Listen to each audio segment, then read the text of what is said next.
فتنۃ الخوارج کی سفاکیت اور بربریت ایک بار پھر بے نقاب ہو گئی۔ خیبر پختونخوا کے ضلع بنوں میں فتنۃ الخوارج کی جانب سے معصوم لڑکی کو بہیمانہ تشدد کا نشانہ بنانے کی ویڈیو سوشل میڈیا پر گردش کر رہی ہے۔ فتنۃ الخوارج نے خواتین کے کام کرنے پر پابندی لگائی ہے۔ لڑکی نے والدین کی مدد کے لیے روزگار کی جگہ پر مردانہ لباس پہن رکھا تھا۔ فتنۃ الخوارج کے کارندے لڑکی کو اغوا کر کے بہیمانہ تشدد کا نشانہ بناتے رہے اور واقعے کی ویڈیو بھی بنائی۔ لڑکی پر تشدد کی اس ویڈیو کے بعد عوامی حلقوں میں فتنۃ الخوارج کے خلاف شدید غم و غصہ پایا جاتا ہے۔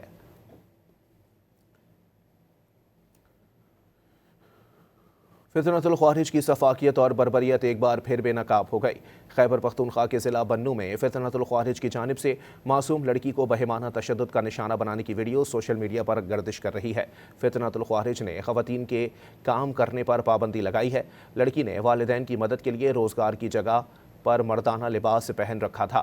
فتنۃ الخوارج کے کارندے لڑکی کو اغوا کر کے بہیمانہ تشدد کا نشانہ بناتے رہے اور واقعے کی ویڈیو بھی بنائی۔ لڑکی پر تشدد کی اس ویڈیو کے بعد عوامی حلقوں میں فتنۃ الخوارج کے خلاف شدید غم و غصہ پایا جاتا ہے۔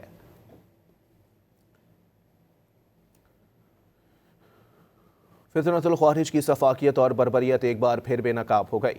خیبر پختونخوا کے ضلع بنوں میں فتنۃ الخوارج کی جانب سے معصوم لڑکی کو بہیمانہ تشدد کا نشانہ بنانے کی ویڈیو سوشل میڈیا پر گردش کر رہی ہے۔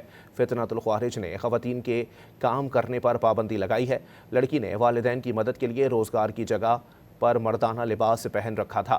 فتنۃ الخوارج کے کارندے لڑکی کو اغوا کر کے بہیمانہ تشدد کا نشانہ بناتے رہے اور واقعے کی ویڈیو بھی بنائی۔ لڑکی پر تشدد کی اس ویڈیو کے بعد عوامی حلقوں میں فتنۃ الخوارج کے خلاف شدید غم و غصہ پایا جاتا ہے۔